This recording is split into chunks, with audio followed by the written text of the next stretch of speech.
What's going on, everyone? Welcome back to Zero Access Footy. We've got our second edition of our power rankings. We've done this before, and it's going to look a little different on both sides. Of course, as the year has gone on, we've continued to see teams go up and down in terms of their form. So, of course, we want to preface that this is purely based off of form. This is not based off of whether a team is on the top of the ladder, the bottom of the ladder, whatever it may be. Although it might be similar. Well, there could be some similarities. Speaking of, let's get started with our Rank 18 team. I reckon we've both got the same one here, much like we did last time round. Rank 18 for me, Essendon. North Melbourne. You do not have North Melbourne, don't lie. We just beat Gold Coast. Yeah, I do have Essendon. Yeah. I have got them. I've even put how far down or how far up they've gone since I last did this last time. So I've put these guys down 3 spots from their previous power ranking. For me, it's pretty obvious why. Yeah, I had Essendon at 16, so it's only down 2. Yeah. They are the worst team of all time. They're up there, I'll tell you what. They're playing really poor. On. Richmond for me is number 17. Agreed. Yeah, they have gone up 1 spot. We had them as the worst team in the league. They've gone up 1 spot. Honestly, Essendon have just out-pooed them. They are just not good, but not as bad as Essendon have been in the most recent stretch of play. Not much more we really need to say on top of that. Richmond have been really poor. For me, down 2 spots, I've got Port Adelaide at the 3rd last position. Also down 2 spots for me is also Port Adelaide. Well, I mean, you consider 16. that they have lost, and it's kind of tough because they have beaten Geelong since we last did this. They have beaten Geelong at Adelaide. So that's been really impressive, but you add to the fact that they have lost every other game since. Yeah. And I look at the teams that have gone above them, they've improved more than Port Adelaide They've won more. Like, it's just They've just won more, and I guess you could say the Geelong win was a lot longer compared to all the most recent losses. I think they're at 4 or 5 in a row for losses. So it's been pretty poor. For Port Adelaide. 5 straight. 15. West Coast. Also West Coast. Oh, man, we're stuck. I've got them +2. They were second also last jumped time. up +2. I think we had Richmond and West Coast the same last time, so that would make sense. Yeah, West Coast. Improvement. Had some good wins. Yeah, they had beaten, obviously, Essendon, which, I mean, is a game they probably should have won, if we're being completely honest. They were a team that was very much on the down and out, but they did what they needed to do. And they had also beaten GWS, which is really impressive where I've got them for my power rankings. It's really hard to place. GWS are the toughest one for me to rank. But for West Coast, some of the young guys are really improving. Harley Reid's put together some great form. Ruben Ginbey is just improving week on week as a key defender, which I don't think anyone would have thought when he got drafted. And then you've got people forward of the ball like Milan Murdoch, what he's doing. Jacob Waterman, not the inaccurate, but gets a lot of the football. Yeah, Joe Shanahan, really good up the ground. And their midfield, Tim Kelly, had some good moments. But against Essendon, can't really do too much. Yeah. So can't go any higher than 15th. 14. I've got Carlton at 14. Ooh. Who have you got at 14? St Kilda. Wow, you've put your boys low. You put your boys real low. Yeah. I've put Carlton there because I believe while their games have been impressive, don't get me wrong, 3 wins in a row is fantastic. You're also thinking before then they'd also had 3 losses. They're 3-3, so obviously it deserves to go up considering that I had them at 16 last time. But I'm looking at the guys in front of them. I could have had them against the guys at 13, but I think a very recent performance has put this team above them. Contrary to what I used to do, I've gone a lot more based off of recent weeks rather than like the whole of the 6-week period. I get what you're saying. Yeah. So which is why I've got St Kilda down low because we looked so poor. Like we cannot do anything against the good teams. But you guys we really couldn't. Have 2 in the last 5. Obviously it's in the lower echelon, but it's just like I'm not seeing it as much where you've got Carlton who have won 3 in a row. So that's we're just not playing good football. If you are giving them credit for their very, very recent form, which I wouldn't be mad at you for doing so because of the level of teams that they're beating, I still think Carlton have places to go up from 14. Yeah. I definitely can see the argument, but I just think I just couldn't see myself putting them above certain teams. And I'll be honest, I have St Kilda a lot higher than 14, purely based off of more than just their most recent weeks. Like, that loss against Hawthorn was not great, but I think there's been much more disappointing performances from other teams. For example, North Melbourne. I've got them at 13. Got Collingwood at 13. Yeah, so I put North at 13 because while the Gold Coast scout was really good, if it wasn't for that, I could see them being lower than Carlton and putting them at 14. I really could see them going that low, considering the fact that really bad loss against Adelaide. A close performance against Sydney, but that was a depleted Sydney side. They were missing a few players there. You're talking about other ones. They had a lot of close opportunities, losing to Geelong in the fashion that they did, which was just one bad quarter that really made up the margin for that game. But North could be a lot lower, I reckon, if it wasn't for that Gold Coast win. That was fair. A really impressive win. It has been just single quarters here and there that have really stuffed you guys up. The reason I've got Collingwood 13 is they just don't really fire a shot anymore. Like, they can be close with teams, they can sort of go with them, but they can never get that final sort of piece that'll get them over good teams anymore. Yep. And when you look at Jamie Elliott now being out, it sort of really hurts their chances. And they haven't done a whole heap in the last few weeks. Obviously, really pushed Sydney, but weren't able to get it done. They really pushed Brisbane. Bulldogs on the weekend too, but just weren't able to get it done. And they weren't able to hold the lead against Hawthorn. So they just can't quite get it done. That's why I've got Collingwood at 12. I think that, their win against West Coast as well was a very close one that could have gone West Coast's way. So it wasn't all that impressive in terms of a win. But, their losses have been the one that I've been looking at. And, you give them credit. They're close losses. But, again, the losses build up. And it's created a trend in that their form just isn't there. I'll give them credit for the offensive output against the Dogs, considering I thought it was going to be a lot worse than that. But considering offensive output has already been a problem, one game of good offense isn't going to make up for a natural trend of poor offense. So I've got Collingwood at 12, down 3 spots from my last power ranking. Yeah. So they've gone down a fair bit, and I think that's fair. I think it is.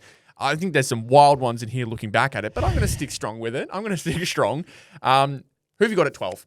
I got North Melbourne at 12. Okay. Pretty similar to you. Yeah, that's fair, and I'm completely fine with it. Again, they could be higher if they had pulled off some of those wins. Yeah, if they didn't have 2 horrible quarters, they could have won against Adelaide and Geelong. So they were in those games. You could even say Sydney. They in games, but again, same thing that we said about Collingwood. Their form just isn't. Their form isn't going to be made off almost. I've got Carlton at 11. I think we've swapped positions with our teams because I've got St Kilda at 11. Yeah, we just switched them around. That's really interesting. 14 and 11. And I can see a Carlton perspective because the wins that they've been pulling off is so the opposite of what you'd expect from these guys. It's been a big turnaround. I'm looking at the likes of Collingwood, and while they have had a lot more losses, they're also coming from a lot higher up. Again, Collingwood are down 3 spots. So Carlton coming from 16th to get above Collingwood at 9th previously. I just don't see the form changing that much. But at the same time, the argument for Carlton being as high as 11th, I think, is absolutely easy to make with how good they've been in the last 3 weeks. I'm just looking at the weeks beforehand as well. Yeah, that's probably not. I'm not focusing as much on that. I think 11 is the highest you can go for the Josh Fraser perspective, but you could go as low as 14 for the Michael Voss perspective. Yeah. So that's fair balance. I think there's a good margin of error for Carlton, which is honestly a good thing considering how scary it was looking to start the year. 7. They were really poor to start the year. So who have we got at 10? I know. That was a really long gap. I was trying to figure out where we were at. You said 11, right? Because we switched them around. Number 10. Who have you got? I want to go second. Adelaide. Okay. Found it really difficult to rank where they sit. Put belt to ass against North Melbourne. Weren't able to get it done against Hawthorn. And they lost to... Oh, no, they only had a small win against Port. Were able to barely scrape over the line against Port. Yeah, there's reasons you could have them a bit lower. They're not playing the best football, but they're still getting the wins against those teams that they should be. For me, it also comes back to the way that they play too. How powerful is the way that they play? It feels very ancient almost, which is wild to say. Since we last did it, got done in by Brisbane. We're really poor against Richmond, but we're able to get the job done. And then, the Hawthorn loss. So there's just nothing in that says they should be any higher than this to me. Yeah, well, I mean, you say that. I'll tell you what's been even poorer than Adelaide. Brisbane. I put them at 10. I think they are where I my had biggest them- fallers. They are my where- biggest fallers yeah. at 5 spots. It's where I had them originally, to be fair. Yeah, Brisbane. And I'll be honest, I've been pretty heavy with this position because of how they played against against GWS and against Fremantle. I really wanted to see more out of that Freo game, and that would maybe give me a bit more hope to put them over some other teams. But yeah, they have just looked really depleted, like way more depleted than I would have ever expected them to be at this point. Frustrating. We've seen it. The thing is, we've seen it before, but I don't think that is an argument to make in your power rankings. No. I don't think you can say... Sure, you can say that they're coming back. Doesn't help how bad they are right now. Exactly right. So, yeah, the win against Carlton, maybe you can look back on that as impressive, but at the same time, the Carlton that we had seen to that point was just so little Very on confidence different, that the fact they only beat them by 11 is really big poor on change. Brisbane as well. So, yeah, 3-3 in the since we last did this, and some not so convincing wins in there. That's why they're my 9. Yeah, fair enough. Big drop off. Yeah, I'll tell you what. I have Melbourne at 9. They're honestly lower than I think they could be. I dropped them a couple spots in my final revisions of this. I've got them at 8, which is exactly where you had where them last I had time. them last time. Well, Melbourne's actually +1 from where I had them last time at 9 in this one. So I had them at 10 last time. I think I was just a bit hesitant on going all in on them. But then in that time, they managed to beat Hawthorn at the MCG. Yeah. I could have them, I think, as high as 6. But of course, where they've been sitting on the ladder for at portions during the year. Fair point. Their loss to GWS now, that was really, really worrying to watch because they gave up on that game. That was wild to watch. And then the week beforehand where they lost to the Dogs was definitely one because that's a team they would have been fighting for those positions. So Melbourne for me at 9. You had who at 9 again? Was it Adelaide? I had Brisbane at 9. Brisbane at 9, that's right. You had mentioned that. Who'd you have at 8? Melbourne was your 8 as well. Any reasons as to why you've kept them in the exact same spot? Had a couple poor losses recently. Their wins beforehand were very good, but at the same time, it's just like, what do I look into? I said I'm looking more into the recent form more so than the totality. That's why I've got them just down there because they were very poor against GWS. Yeah, completely fair. I've actually got Adelaide at 8, which for me is the exact same spot that I put them in last time, which is strange. Interesting that we've both landed on the fact that Adelaide stays still. They've kind of felt like a very quiet team this year. Maybe that's why. Very quiet. They play. The only reason we've talked about them is because the way that they play is so opposite to the things that have worked for certain teams, for the best teams, honestly, this year. That move the ball forward, look to handball forward. I've even heard like one of those classic lines that you hear growing up is never U-turn. I've heard professional players say, you've got to learn to U-turn now because you want to move that ball forward as often as you possibly can. If you move backwards, you just give the defense the opportunity to clamp you down. While if you move it forward, they've got to start running with you. So players are learning to naturally U-turn with the football, which is wild to me. But yeah, Adelaide, they just don't play that way. They just don't play it at all at this rate. And even then, they've got some interesting form that you could even argue that they get lower than 8. Which you have done so in yourself. Riley Thilthorpe in that Hawthorn game was a bit worrying. Just their star players not playing as... The simplest thing is they haven't fired a shot. Yeah, I mean, that's a really good way to sum it all up. I'm surprised that you may have the same team I've got here at 7. Have you got at 7? Take a guess at who I've got. Have you got GWS? Damn. We've both got him at the 7 spot. I've put him up 6 spots from my previous ranking. I put them also up. Have we had the same? We had the same reaction to GWS. That is wild. Okay, I did not see that coming. GWS. A lot of credit because how good were their last 2 games? It was a team that I worked up and I worked down. So I started with my top teams. I felt like there were 5 very comfortable teams, and then I worked down. I felt like I could get through at least 6 or ish teams. And so from there, I was just filling in. And 7 was just the last spot left. And it just so happened that GWS sat in there comfortably. Yeah, it felt right. It did feel right, didn't it? And I think the reason I've gone so high on them is because I could see them losing both of those games.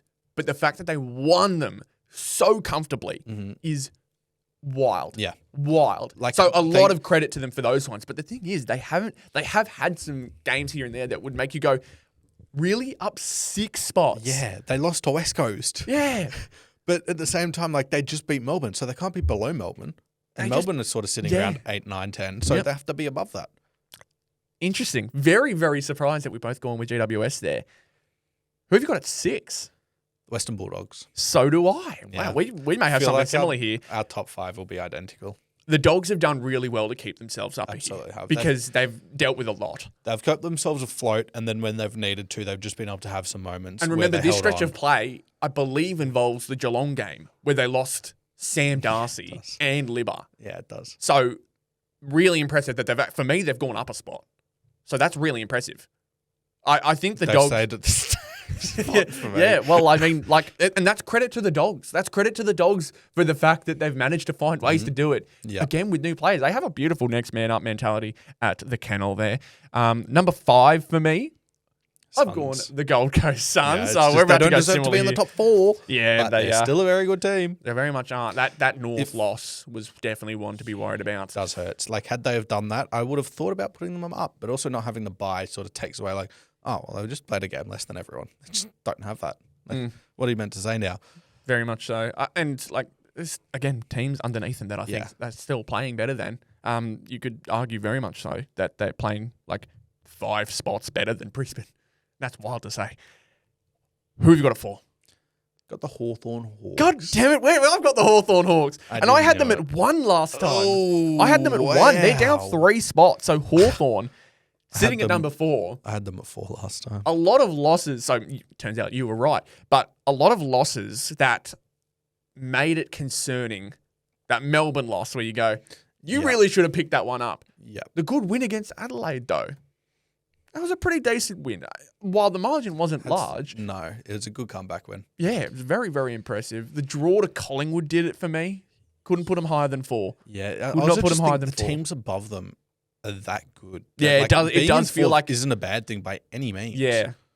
I think for me, it's just wild that I've taken them down 3 spots. They've fallen out of that upper echelon. They've fallen out of that, like, flag contender feeling, doesn't it? 3? Sydney. God damn it. We could have just kept going at that point. Just go quickly. 2, Geelong. God damn it, Geelong. Yeah. We've got the same power rankings. And then number to the 1 top. is Fremantle. So we'll start off with Sydney. Yep. They've beat up on the shit teams. That's what they love to do. They just score with freedom against them. But against Geelong, they didn't beat them. It was a big test, and they weren't able to live up to it. We said it was a good thing. They might be able to learn from it. They were able to get back to how they wanted to play against Richmond. We'll see it against St Kilda this week, which might be a big thing because St Kilda can often play really well against Sydney. They've done it they've before, had some really very good recently. Games, Yeah. had some really good games against them.